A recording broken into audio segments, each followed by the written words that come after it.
Bon, les petits potes, je viens de rentrer de l'entraînement, pratiquement 1 heure dans les embouteillages, et je vais essayer de vous faire en une traite cette vidéo. Bon, c'est un petit aparté à la vidéo principale, c'est-à-dire le superset d'agoniste-antagoniste. D'ailleurs, certains d'entre vous me diront, bah, Albert, pourquoi tu montes ça? Oui, je sais que la grande majorité d'entre vous, la musculation, c'est biceps pecto, mais là, il s'agit d'un superset agoniste-antagoniste et ce genre de superset est important. Pourquoi? Parce qu'il faut un bon équilibre entre les muscles agonistes et antagonistes, sinon ça va commencer à causer des problèmes. Si tu ne sais pas pourquoi, eh bien je vais pas te l'expliquer. Tu fais tes recherches sur Google et tu vois toi-même. En d'autres termes et en langage imagé populaire, bah, sors-toi les doigts du cul et arrête d'attendre qu'on te serve tout sur un plateau d'argent, mon petit pote, tu vois. Donc, comme je le disais, avant de vous montrer cette courte vidéo, il y a 3 petites choses sur lesquelles je voudrais un petit peu vous entretenir, ok? Alors, la première chose, encore et toujours, une anecdote à la salle, parce que, comme toujours, 3 petits points. Bon, je vous raconte. Je suis en salle ce matin, tu vois. Je suis en train de faire mon développé militaire en combinaison avec la barre derrière la nuque au cadre guide. Et il y a 2 gars qui s'entraînent à côté de moi, que je connais, que je vois tous les matins à la salle, à peu près la quarantaine, un peu plus de 40 ans, sympa et qui on parle souvent, tu vois. Et ils sont en train de faire du pullover à l'ancienne, à travers banc. Ok? Un d'eux faisait ses pullovers avec tellement de charge que j'ai eu peur qu'il me fasse un triple flip arrière carpé avec vrille. Si tu vois ce que je veux dire. Ah ben ouais. Ego training quand tu nous tiens, tu vois. Puis il y a le deuxième qui se prépare pour faire son pullover, qui me regarde, me fait un clin d'œil sympa comme ça. Et je lui dis, t'es en train de faire les pectos, non? Ben, il m'a répondu oui, évidemment. Et je lui dis, écoute bien, est-ce que tu es certain que tu es en train de faire tes pectoraux avec ce mouvement? Il me fait, bah ouais, j'étais bien certain. Est-ce que tu penses que ce mouvement que tu fais en pullover à travers banc reproduit les 3 mouvements de base biomécaniques des pectoraux? Alors là, je commençais à parler un autre type de langage avec lui. Pedig magyarul beszéltem, nem? Mivel Magyarországon vagyunk. Bon, du coup, je commence à lui expliquer donc les 3 mouvements de base, les 3 faisceaux de travail des pectoraux, et lui expliquer que ça n'a rien à voir avec ce qu'il est en train de faire. Tu vois? Attends, parce que je reçois des messages en même temps là.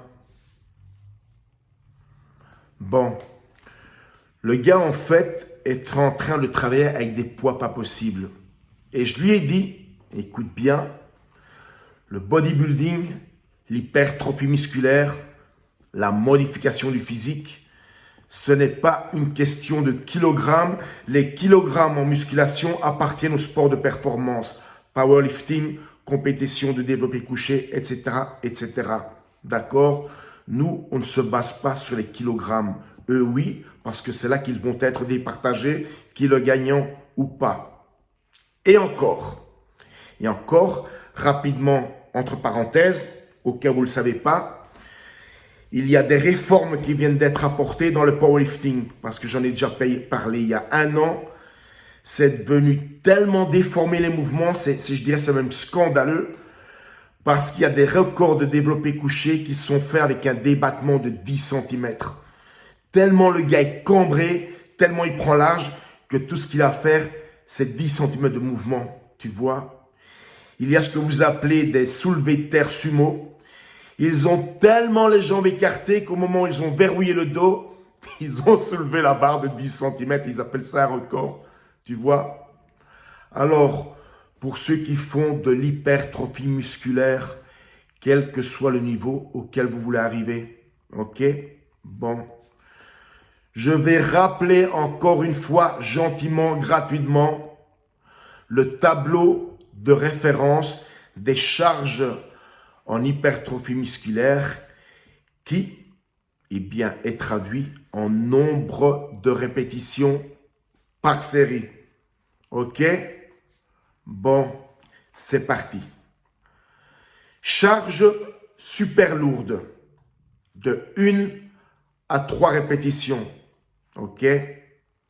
Charge lourde de 5 à 8 répétitions. Charge moyenne de 8 à 12 répétitions. C'est en général le genre de poids, donc les charges moyennes qui convient à la plupart des gens pour l'hypertrophie musculaire au départ. OK? Puis arrivent les charges légères de 12 répétitions à 15 répétitions et enfin arrivent les charges super légères de 15 répétitions à l'infini. Mais en général, quand on monte très haut dans les reps, on reste dans les 30, 40, 50 répétitions. Là, je parle déjà de travail d'isolation, souvent avec des câbles. C'est juste l'exemple. Ok, les pipotes. Bon, j'espère que tu as un petit peu pigé le projet. Bon, on passe au deuxième thème. Alors, messieurs de la secte des 10% de body fat. Bon, écoutez bien. Alors, vous savez que je vais partir en Hollande. Ça a foiré. Et pour certaines raisons et surtout une question de situation, le jour du départ et le jour d'après, j'ai mangé assez, on va dire, de merde. Tu vois? Mais pas assez de merde et assez longtemps que pour commencer à métaboliser en graisse, c'est-à-dire faire des stocks. OK? Parce que depuis un petit moment, je commence à être un petit peu plus pointilleux sur la bouffe. Vous l'avez vu en salle sur certaines photos, souvent les pectoraux striés, un petit peu veineux. C'est justement parce que je surveille un peu plus la bouffe, d'accord? Alors, écoutez bien l'anecdote. J'espère que ça va vous rentrer dans la tête encore une fois parce que je ne le rappellerai jamais assez. Tellement vous avez été endoctrinés par ces baltringues du feed game qui, eux, leur but, c'est pas de vous apprendre la musculation, c'est de vous engager dans ce chemin-là, de vous faire croire qu'ils veulent vous enseigner la musculation, mais le but final, c'est de vous vendre. OK? Bon. L'anecdote. Donc, j'arrive en salle ce matin, je m'entraîne, je termine l'entraînement, je vais au vestiaire. Première chose que je fais quand je termine l'entraînement, laver les mains. Tu vois? Alors, notre vestiaire à nous là-bas, il est très long. Tout au fond du vestiaire, à droite, il y a les douches et les lavabos. Et face à quand vous allez vers les lavabos et les douches, vous avez un grand miroir, tu vois. Et tout à coup, je vois dans le miroir une masse arriver, mais une masse. Et bon, je me retourne pour voir qui c'est, tu vois. Ben, il n'y avait personne derrière moi. Ben, j'en ai déduit que la masse que je voyais arriver en face, ben, c'est moi, tu vois. Bon, concrètement, qu'est-ce qui s'est passé? Donc, j'arrive de ces dernières semaines d'entraînement où je commence à faire gaffe à la bouffe. Du coup, moins de calories, moins d'hydrates de carbone. Et voilà, je mets pendant 2 jours à bouffer des calories. Ben, qu'est-ce qui se passe? Boum! Aussi simple que ça. Tu vois? Morale de l'histoire, mon petit pote. Vas-y. Continue tes poudres de perlimpinpin, tes graines de canari et tes carrés de chocolat. Tu vas aller loin avec ça, tu vois?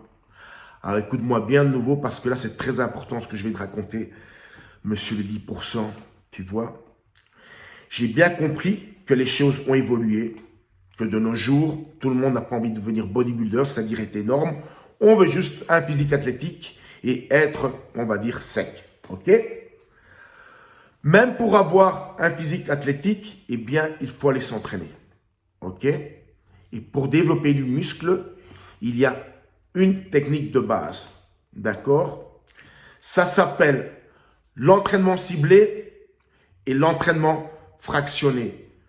Ce sont des techniques qui ne servent qu'à l'hypertrophie musculaire. Si tu le fais pour un autre sport, c'est-à-dire une musculation spécifique à un sport, à quelques exceptions près, mais sinon, ça va pas marcher.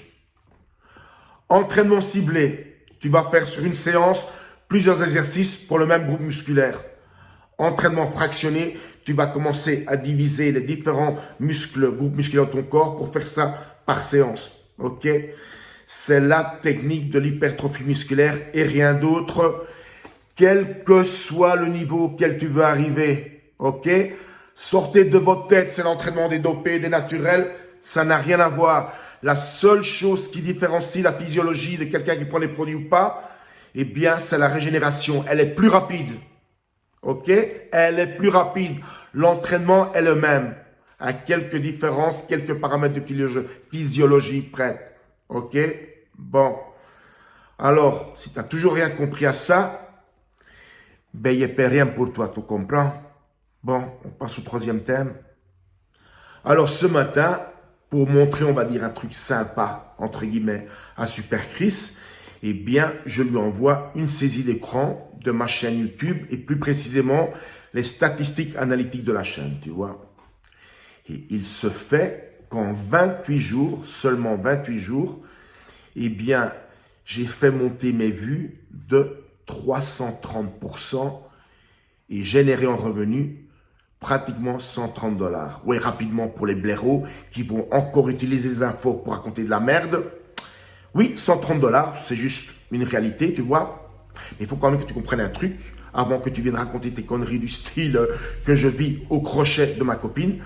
Parce que franchement, si c'était le cas, t'as raté ta vocation, viens faire infirmière en Hongrie, tu pourras avoir des appartements, des bécanes, tout ce que tu veux, et même une Rolex. Mais bon, là je vais te décevoir, petit blaireau. Ben non, une infirmière, ça gagne pas tant que ça en Hongrie, bien que ma copine gagne plus que toi, j'en suis sûr. Alors, pour préciser rapidement pour les blaireaux, je te rappelle quand même qu'avant YouTube, j'étais déjà propriétaire, j'avais déjà des bécanes, bref, j'avais tout ce que j'ai maintenant. Ok? Ben, comme ça c'est clair. Bon, revenons à nos moutons. Donc j'envoie ça à Chris et il voit très bien que, en fait, ces vidéos qui ont généré tant de vues, ben, comme d'habitude, c'est les taillages de costard, tu vois, parce qu'encore et toujours, si sur YouTube, dans le public des vidéos fitness, il y avait des gens qui réellement aiment le culturisme, qui font ça sérieusement et qui s'entraînent tous les jours sérieusement, ben ces gens-là, ils sont pas sur YouTube, ils sont à la salle, tu vois. Ils n'ont pas besoin de YouTube pour apprendre, pour voir quoi que ce soit. Leur motivation, ça se passe à la salle, tu vois. Là-dessus, je te dirai un petit truc rapidement. La théorie, c'est une chose, la pratique en est une autre. Ok? Un exemple concret. Tu vas te prendre un bouquin de musculation, n'importe lequel, et tu vas tout bouquiner. D'accord? Tu penses que quand tu vas arriver en salle, tu sais tout? Tu crois que parce que tu as bouquiné, par exemple, 10 chapitres sur le développé couché, pardon, tu crois vraiment que tu vas te mettre sur un développé couché, et je parle même pas de kilogrammes, je parle de synchronisation moteur. Tu crois que tu vas prendre une barre et tu vas la monter tout droit comme moi, tu vois? Quand tu fais de la pratique et pas de la théorie, tu vois, ton cerveau mémorise un mouvement, tu vois? Alors quand toi tu arrives avec ta théorie et tes bouquins et tu vas prendre une barre de développé couché, d'abord tu vas te la prendre dans la tête. Vous vous souvenez le petit barbu? Tu vois? Et au moment où tu vas prendre ta barre libre et que tu vas commencer à faire ton mouvement, ben ça va partir dans tous les sens. Tu vois? Alors c'est bien beau de lire des bouquins, mais ça se passe encore mieux à la salle, car c'est là qu'on apprend, mon vieux. C'est pas dans les bouquins. Ok les petits potes? Bon. Ben maintenant c'est parti pour la vidéo. Allez.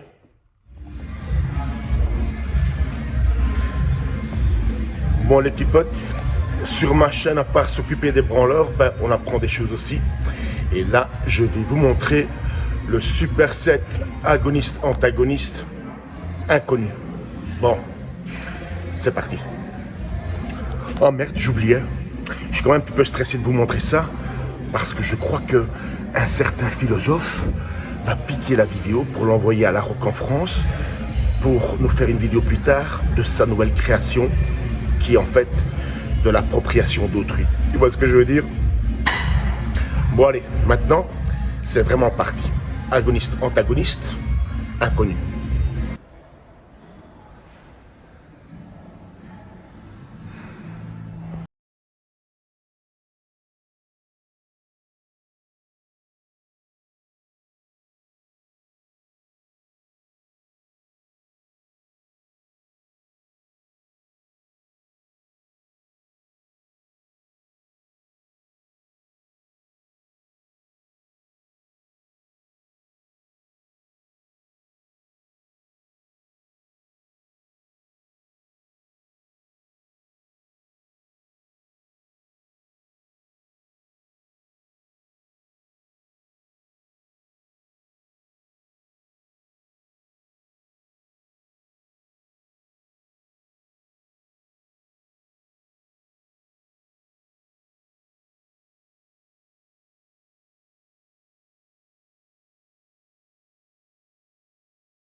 Bah ouais, l'antagoniste des jumeaux, bah c'est le jambier, fallait le savoir.